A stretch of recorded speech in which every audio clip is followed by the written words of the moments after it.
Hello friends,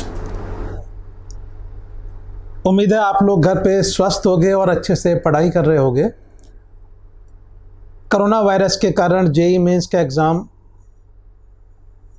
2 महीने पीछे खिसक गया है। अब जेईई मेंस का एग्ज़ाम 1 से 6 सितंबर को होना है और जेईई एडवांस का एग्ज़ाम 27 सितंबर को होना है। अब आप लोगों के सामने एक दूसरा धर्म संकट डेवलप हो गया कि अब मुझे पढ़ाई कैसे करूं, अब मैं अपनी तैयारी कैसे करूं कि जिससे कि मेरे वही रैंक अचीव करूं जो कि मैं डिज़र्व करता हूं। तो बेटा, अभी ये एक बड़ा क्रूशियल टाइम है। आपको किसी भी तरह अपना आत्मविश्वास नहीं खोना है, क्योंकि यही एक ऐसा पॉइंट है कि अगर आपने ज़रा सा भी आत्मविश्वास आपका डगमगाया तो आपकी 2 साल की मेहनत पे पानी फिर जाएगा। तो अभी आपको बहुत कॉन्फिडेंट रहना है और अच्छे से पढ़ाई करनी है। आपको 3 बातों का ध्यान रखना है कि किसी भी कॉम्पिटिटिव एग्ज़ाम में, चाहे वो जेईई का एग्ज़ाम हो, चाहे नीट का हो, चाहे आईएएस का एग्ज़ाम हो, इन सब में 3 मुख्य बातें होती हैं। Number 1, race. हर कॉम्पिटिटिव एग्ज़ाम एक रेस है जिसमें लाखों लोग दौड़ रहे हैं और आपको अपना बेहतर से बेहतर प्रदर्शन देना है।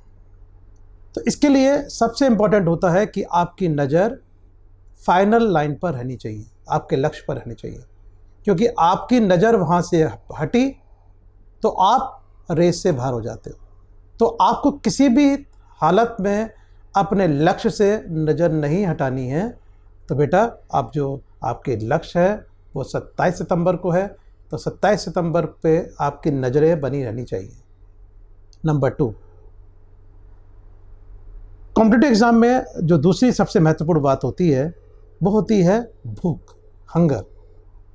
आपको अधिक से अधिक जानने की इच्छा, ज़्यादा से ज़्यादा जानो, जिससे कि आप कॉम्पिटिटिव एग्ज़ाम में अच्छे से अच्छा प्रदर्शन कर पाओ। क्योंकि आपको ये तो मालूम ही है कि हर बच्चा अपना बेहतर से बेहतर प्रदर्शन करने की कोशिश करेगा। 2 साल सब ने अपनी जान लगाई है, तो अगले 2 महीने बेटे आपको खूब अच्छी मेहनत करनी है और आपको कोशिश ये करनी है कि मैं ज़्यादा से ज़्यादा जान पाऊँ। मैं किताब पढूँ, मुझे लग रहा है कि मैं यहाँ पे अटक रहा हूँ तो मैं दोबारा देखूँ, मेरे कॉन्सेप्ट एकदम क्लियर हो। तो आपकी भूख बढ़ती रहनी चाहिए। नंबर 3, थोड़ा डर। लोग कहते हैं कि डरना नहीं चाहिए, लेकिन मुझे लगता है कि थोड़ा डर होना बहुत ज़रूरी है। डर किस बात का? डर इस बात का कि मैं जिस रैंक को डिज़र्व करता हूँ वो रैंक कोई और ना ले ले। तो हल्का सा डर आपको अपने लक्ष्य की तरफ हमेशा ध्यान रखेगा, आपका ध्यान हमेशा लक्ष्य की तरफ रखेगा, जिससे कि आप और अच्छा प्रदर्शन कर पाओगे। तो बच्चों, 3 बातें आपको ध्यान रखनी है। Number 1, this is a race. Number 2, hunger. और नंबर 3 क्या? नंबर 3 क्या बच्चों? नंबर 3, डर, थोड़ा सा डर। ये 3 बातें आपके लिए बहुत काम आने वाली हैं। तो अब हमें ये समझना है कि अब हमारे पास में 50 दिन हैं, हम इस 50 दिनों को कैसे अच्छे से यूज़ करें। तो बच्चों, मेरे लिए, आपके लिए मेरी राय यह रहेगी कि आप जेईई एडवांस और आईआईटी जेईई के पिछले 25 साल के, मतलब 95 से लेकर अब तक के क्वेश्चंस की बुक बाज़ार से लो। चैप्टर वाइज नहीं, जिसमें पेपर्स होते हैं, हर साल के पेपर्स होते हैं। आप उन पेपर्स को लो और डेली एक पेपर सॉल्व करो घर पे। आपने जैसे 95 का पेपर लिया और 95 के पहले पेपर को, क्वेश्चन को सॉल्व किया, तो उसमें हो सकता है सब्जेक्टिव क्वेश्चन हो। 95 में सब्जेक्टिव पेपर ही आया करते थे, तो सब्जेक्टिव आया कोई बात नहीं है, आपको क्वेश्चन करने हैं। और आप 2 डायरीज़ बनाओ। एक डायरी में आपके जितने मार्क्स आए हैं उनको नोट करते चलो। फिजिक्स में कितने आए, केमिस्ट्री में कितने आए, मैथ्स में कितने आए, कितने क्वेश्चन गलत हुए, कितने सही हुए, आप सारे मार्क्स नोट करो।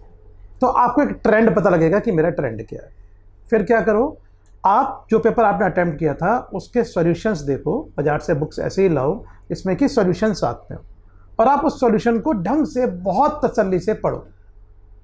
अगर एक रोटेशन का क्वेश्चन आप कर रहे हो तो रोटेशन के क्वेश्चन आपसे सॉल्व नहीं हुआ, या अगर सॉल्व हो भी गया हो तब भी आप उसके सॉल्यूशन को ढंग से देखो और एक एक पॉइंट समझने की कोशिश करो कि वहाँ पे क्या क्या पॉइंट मेरा मिस हुआ था, या मैं गलत लगा रहा था, या उससे जो मैं कॉन्सेप्ट लगा रहा था उससे भी बेहतर एक पॉइंट यहाँ पे मुझे देखने को मिला।